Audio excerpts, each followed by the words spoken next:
DOT legislative changes. It's going to be Chairman Jones carrying this. Go right ahead, sir. Thank you, Mr. Carey. Good morning, committee. Good morning, folks. These bills before you today have been marinating a long time. A lot of stakeholders have had a lot of input on these. Oh, I'm sorry. Go ahead. I forgot PCS. I move. I move to put the PCS before you.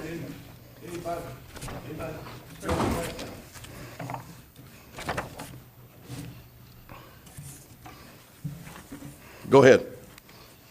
It's Thank you, before sir. us. And I would like to say on behalf of the bills, I appreciate you wearing DOT orange today. Thank you. You're welcome. It's got a traffic barrel motif. Was it 2 for 1? That's all I wanted to know. But anyway, lot of information in these bills.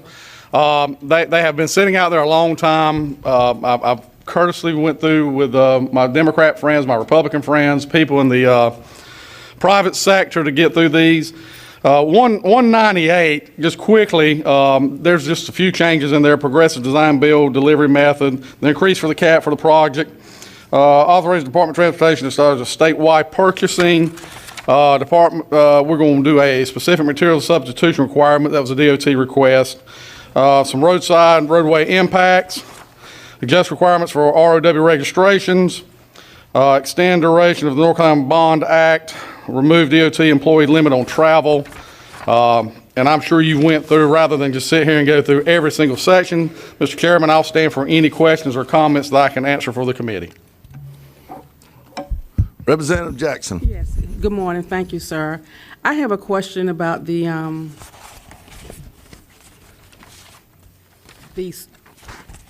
contracting opportunities that where the bill states that we're going to allow them to go from 5 projects to 8 projects. It appears that they are having more authority and less oversight by not requiring them to report. And I want to know how that will affect the threshold that we just approved from the 250 with them contracting out bids. Would that exempt them from that requirement? What section? I'm sorry.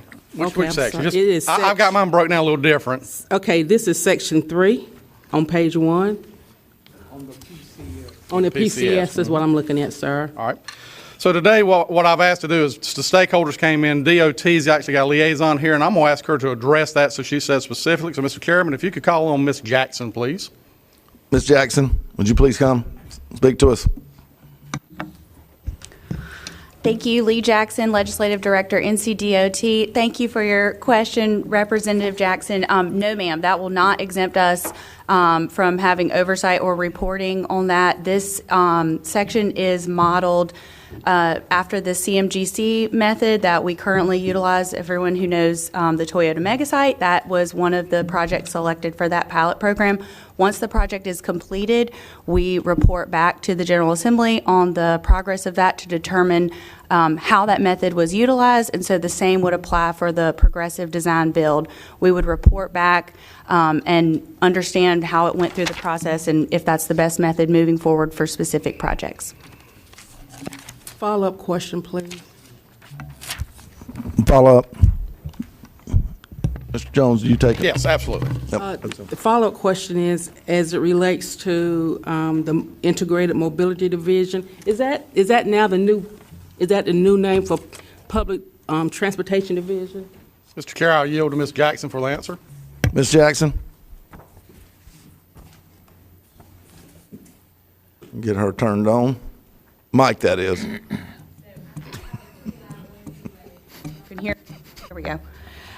So that is the bicycle and pedestrian is what IMD is, Integrated Mobility. Any other question, Representative Jackson? One more. Okay. All right. Who was this to? Is this staff or to Representative Jones? Okay. Mic on, please. There you I'm go. sorry, it went off. How does the bill impact the DBLO portion of NCDOT's program? Would they not have to go through that with choosing pre-qualified contractors? No, ma'am, that would not affect it at all. We still have the same requirements that we have to meet for small professional service firms, disadvantaged businesses, minority-owned businesses, so it wouldn't affect it at all. Okay, thank you, sir. All right. Anybody else want to speak? Representative John, I have a question of Representative Jones. you yield, sir. Absolutely.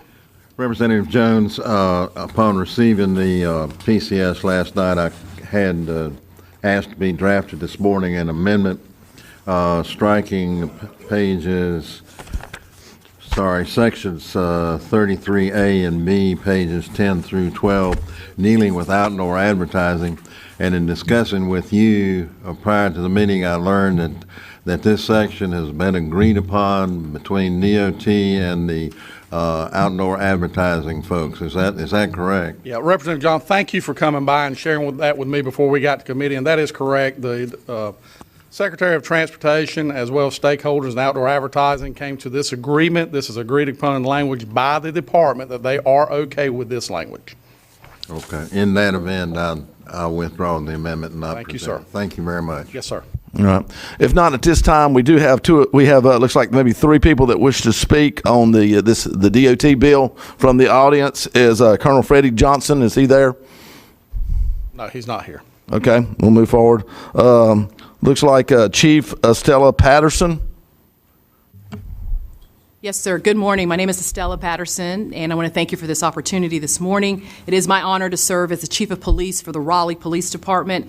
I've been here in the capital city for 19 months, but served the Charlotte-Mecklenburg community for 25 years before coming to Raleigh. Over my 27 years in law enforcement, I have seen the needs of the profession shift greatly. With the mass exodus of officers leaving the profession and the increasing amount of retirements, investments in force multipliers are a must. At the Raleigh Police Department, we're sitting in a 14% vacancy rate, which accounts to 115 officers. Additionally, in our city, we're experiencing a population growth in Raleigh and Wake County that is outpacing our ability to keep up with the calls for service. Further, and perhaps most important, we are experiencing increases in crime, particularly violent crime, that is impacting everyone's safety in our community. In 2021, when I arrived to Raleigh, I immediately noticed that this department had few fully functioning ALPRs. Thankfully, within a few months, the Major City Chiefs Association presented an opportunity for participating cities to receive 25 ALPRs in a joint partnership with Flock and Axon. Having seen the monumental impacts and the great successes we had in Charlotte with ALPRs, I immediately took advantage of this opportunity. And it has been the most beneficial decision that I have made as a chief for the safety of our community. In the first 6 months of the deployments of the LPRs, we received 116 hits that led to 41 arrests. In the last 28 days, we've had 30 hits that have led to 22 arrests, and these arrests were for stolen vehicles and other vehicles matching descriptions that were used in the commission of violent crimes. And just two weeks ago, on April 13th, a vehicle with a 7-day-old child was stolen from a gas station on Capitol Boulevard. In less than an hour, our officers were able to locate that vehicle through the use of an LPR that we had stationed at Green Road. The child was found safe and unharmed and returned to her mother. I don't believe that we would have been able to make that impact, find that vehicle, and get that child back to safety had we not had that ALPR in the area. I have a list of success stories I can share with you for the benefits of our license plate readers, but what I want to stress to you is the dire need for law enforcement to have additional eyes and ears in our community for the safety of us all. I shared our vacancy rates with you a few minutes ago, and sadly that has become our reality for most metropolitan police departments in North Carolina and across the state.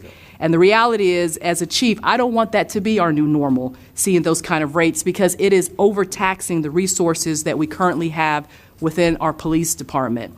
I'll tell you quite frankly, our officers are exhausted physically and mentally, they're overworked, and they don't have the ability to do proactive policing because of not having the tools. There are many stolen vehicles that are taken in carjackings, shootings, aggravated assaults, and the list goes on and on. And with the very limited resources, we spend thousands of staff hours searching and looking for offenders. If we had the authority to install ALPRs along DOT right-of-ways, it would greatly enhance our ability to locate these offenders and victims in a more timely manner.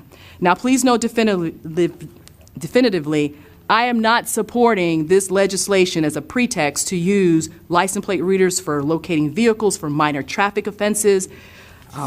Neither am I intend to use them to track individuals or violate privacy laws. We already have provisions in place for that at our police department for the storage of the information from the ALPRs and the retention of the license plate readers. We would strictly adhere to those provisions of the bill to make sure we do not violate them. In conclusion, I want to thank you, of course, for this opportunity to speak before you on this matter, and I do urge you to give serious thought to the shortages in law enforcement that all our agencies are facing across the state and the need for force multipliers to fill those gaps and allowing us to work smarter to protect our most vulnerable populations in our communities, which includes, of course, our children, our parents, our families, and even one another. This pilot program and this legislation would allow us to do that. Thank you so much. Thank you, Chief Patterson. Also have Sheriff Keith Stone. Unless he wants to add anything new or different to that, do you wish to speak, Sheriff Stone? I do. I want to echo the words of the chief, how important this legislation is. I know that there's concern that it will be abused. Obviously, professional policing today, we have safeguards and internal affairs to handle those matters, and there's laws in place for it. We had a nurse that was killed brutally, and the perpetrator leaves and drives out of the state trying to go back into another country, Mexico. And LPR picked it up 30 miles from the border. And it won't a doubt if he would do this again. Sure, he's going to do it again. I made contact with the FBI NA graduate that I just graduated school with, and in 30 minutes we had him in custody. We are at this time in North Carolina and across this nation in cities. Ride-by shootings are at an alarming rate. You never heard of this 15, 20 years ago, but it's happening more and more and more. Gangs, guns, and drugs, and these type of things that are going on in the community that are demising it, and violence is rising. The number one way to combat this is every one of them have to transport up and down the road. And the use of LPRs bring faster catch to these individuals, and also it stops it before it happens again. We utilize the LPR system, we utilize Flock, and numerous cases every week we solve with this. The breaking and enterings, the different burglaries that we have, this is a tool that is something that we can't go without if we want good, safe policing in America, and especially in North Carolina. But I thank you for the opportunity and thank you for listening. But as a sheriff and 30 years with the Highway Patrol, I can tell you it will make a demonstrated difference in the safety of the people of our state. Thank you. Thank you, Sheriff Stone. All right, this time we're not going to have any more public comment. Representative Tyson? Thank you, Mr. Chairman. I move for a favorable report for the PCS to House Bill 198, unfavorable to the original, and a referral to Finance. All right, a motion has been made. All those in favor of the motion signify by saying aye. Aye. All those opposed, like sign. Motion so carries. All right, Representative Jones, thank you for that. We're going to move on to House Bill 199, DMV proposed legislative changes. Go right ahead, sir. Again, thank you, Mr. Chairman. This is another 2-year bill that we do just to clean up a few things in there. The main thing you will see this time, there's going to be a study for alternative material for license plate. It appears that we're running a little short on aluminum, so we're talking to some other states, see if we can get some ideas on going to a different type of plate.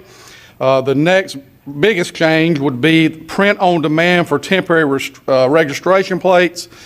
We've been following this for about 4 years. We let our friends in South Carolina kind of go through the growing pains of this. We've adopted legislation that has worked very successful for them. One of the main reasons, one of the main reasons we will do this, I see the chief left, but Sheriff Stone can testify to this. His many years in law enforcement, if he gets behind a car with a temporary paper plate and he runs those digits, the plate only goes back to the dealer that sold it. He has no idea who he's facing in that vehicle. We do print on demand. That's going to be a specialized number to the purchaser of that vehicle, and will give our law enforcement more security and the ability to know who they're stopping. Representative Jones, I hate to interrupt you. Your chairman's doing a horrible job this morning. Representative Cleveland makes a motion to put the PCS before us, so no objection. We'll continue. All right, go right ahead. Thank you. I'm gonna do better, I swear. You're doing good, sir. You're fine. So it's just the normal few cleanups on there, and I will stand for any questions. Representative Winslow. Promotion. Okay. This looks like the appropriate time. We're ready for it, sir. I make a motion favorable to the PCS, unfavorable to the original, and refer to rules, please. All right. Finance. Sorry, finance. Thank No you. problem. All right. Everybody understands the motion before us right now. All those in favor of the motion signify by saying aye. All those opposed, like sign. Motion so carries. Representative Jones, we're ready to go to HB 447, but it is a PCS. And I have a motion from Representative Winslow to put it before the committee with no objection. So moved. Go ahead, sir. Thank you, Mr. Chairman. Getting Again, better. this is one of our two-year bills. It's on the franchise laws. Pretty much just a cleanup there again. I would stand for any questions, and we'll get as far in the weeds as you would like us to. I don't see any questions. All right. Representative Winslow? Motion. Go right ahead, sir. I make a motion, favorable report on the PCS, unfavorable to the original, referral to rules? Rules. Thank you. Yep. All right, motion has been made. All those in favor of the motion signify by saying aye. Aye. All those opposed, like sign. Motion so carries. All right, the next one is not a PCS, but Representative Jones, you are more than welcome to go ahead and let's get going in it. Thank you, HB Mr. 448. Chairman. This is kind of a piggyback on the last one, and I want to thank my bill sponsors for helping me with this. This is just kind of some clarification for timely notice of potential violations for mostly motor vehicle dealers. A lot of times there's a great lag in the dealer being notified that there has been a violation. I mean, up to 12, 24 months sometimes. So, and this would also conditional delivery clarification and license application notice clarification. Pretty standard stuff, just a lot of clarification. We appreciate your support on this bill.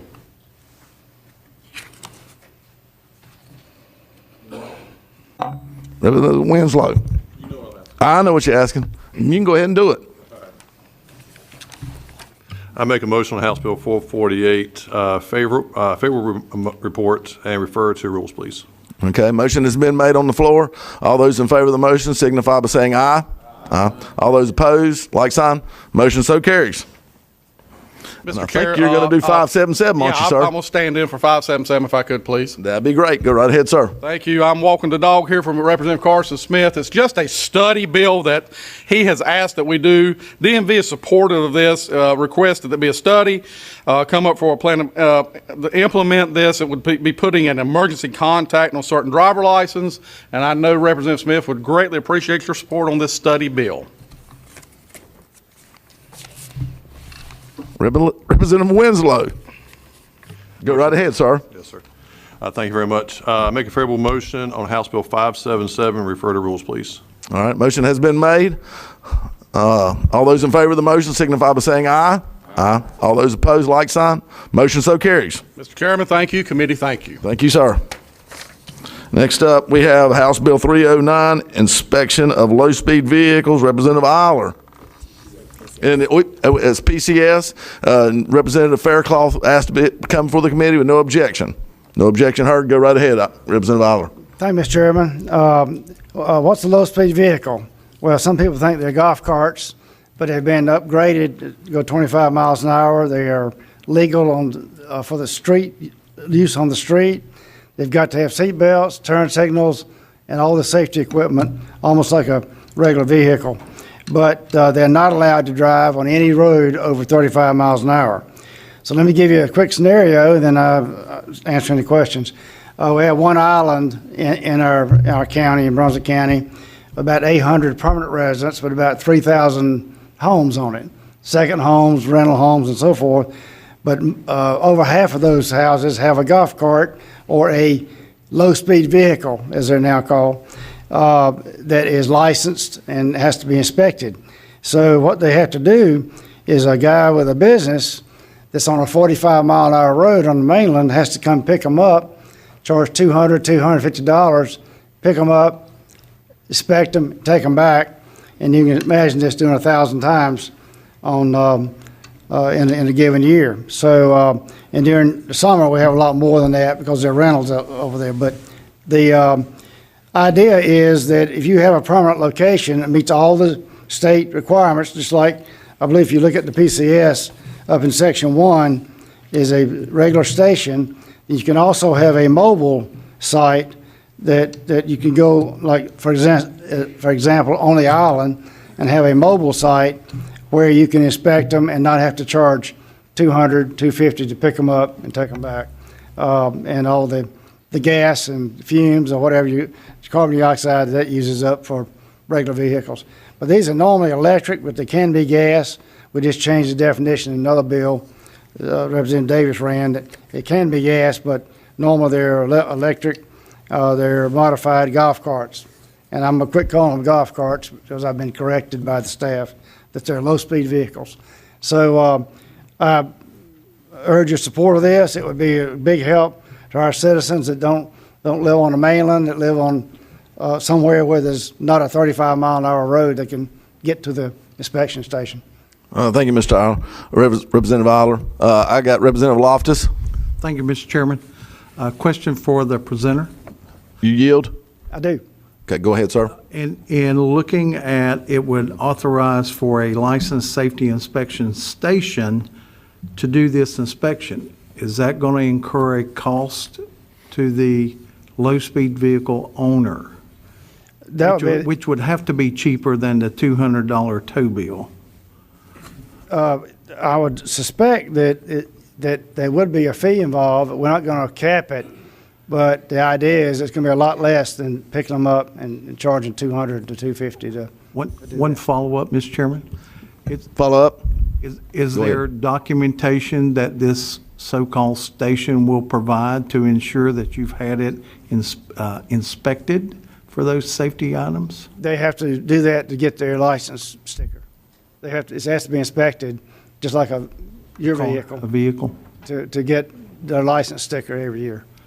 Thank you, Mr. Chairman. You're welcome. Representative Cleveland, recognized. For a motion. Okay. Now's appropriate time, sir. We're waiting here. Favorable report to the PCS for House Bill 309, unfavorable to the original bill, and a referral to rules. All right, there's a motion, but I do have a question from Representative Shepherd, Chairman. Go right ahead. Representative Eiler, question for the sponsor. Who was requesting this, and is there a fee? Is there going to be a fee like we do for our regular car inspections and so forth? There'll still be an inspection fee. It just won't be as big a fee to pick it up and take it back. And it's requested by some of the residents that have to pay the $200 on some of the islands that I represent. Follow up. So what will the fee, do we know what the fee is going to be?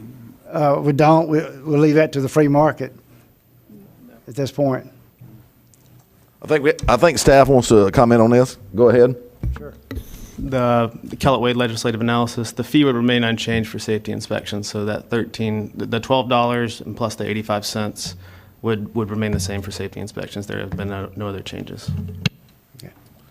Okay, no other questions. A motion on the floor. All those in favor of the motion set forth, please signify by saying aye. Aye. All those opposed, like sign. Motion so carries. Thank you, Representative All. I think we have Representative Matthew Winslow, House Bill 633, Shine Like Haley Parade Safety Act. Also Representative Sossman.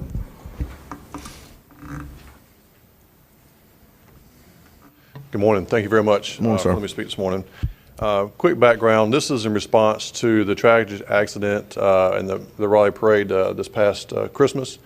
And the Brooks family is here with us today. They asked us to work on a bill for them to help make sure that we can hopefully never have this ever happen again in one of our parades here in North Carolina. What the bill does is very simple. It just creates a safety and accountability for the parades for towns and cities over 35,000. And we have been working with the league on the language, and I'm here if you have any questions. And Mr. Speaker, the Brooks family is here to speak also. All right, at this time, we will let Trey Brooks speak to this, and then we'll come back to any questions from the committee, if that's okay. Good morning, everybody.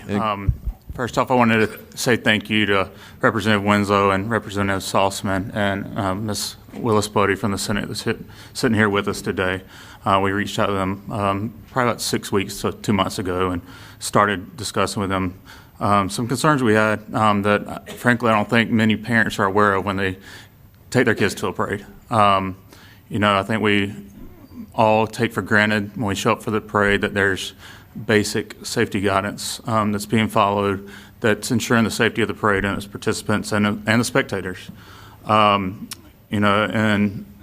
2012, there was an accident in Midland, Texas. The NTSB issued some guidance in 2013 that they passed through the City of Leagues along with other municipality organizations offering recommendations to improve parade safety. We learned as a result of this accident, the capital of our state, the city of Raleigh, had very little of these suggestions in practice. One would be the background check of the driver, and two would be an inspection of the vehicle. It was a tragedy, but unfortunately, it was preventable.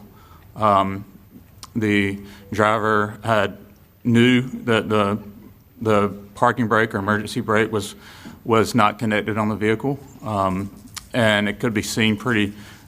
It was visible to the common eye or the trained eye of a mechanic. If they would have walked by, they would have seen the parking brake dangling from underneath the driver's door. If that would have been intact, my daughter probably would still be here today. So working with the representatives and the senator, I believe they started with the NTSB report as well as looking at some other larger city guidance and put forward the bill to require minimum age, which also would been helpful. I think the driver was very inexperienced and panicked. And so the bill addresses the age as well as a basic inspection of the vehicle. I think maybe we look at making sure that doesn't fall on untrained individuals, speaking with law enforcement that have been involved in parades before. They're not qualified necessarily to do that, but with their help, they can use ASC certified mechanics or somebody to make sure that these vehicles do have some kind of basic inspection prior to the incident. This vehicle in question had not been inspected in over a year, and he had been cited multiple times for that. I think that completes what we wanted to share right now, but we do want to say thank you to those here today that they're supporting the bill. Thank you, Mr. Brooks. And on behalf of the North Carolina General Assembly, we are so sorry for your loss, and we'll pray for you and your family. So sorry. All right. I've got Representative Shepard. For a motion. For a motion. All right. Representative Joe John. That was likewise, Mr. Chairman. As a representative from Wake County, I would like to join the motion to approve this bill and send it on. If you'd like to make the motion, we'll go right ahead with you, sir, since this is Wake County. Thank you very much, sir. I move then that the House Committee on Transportation give a favorable report to House Bill 633 with a referral to rules. All right, there is a motion on the floor. All those in favor of the motion signify by saying aye. Aye. All those opposed, like sign. Motion so carries. And now that ends our meeting. Thank you. Thank you, Mr. Chairman. Thank you.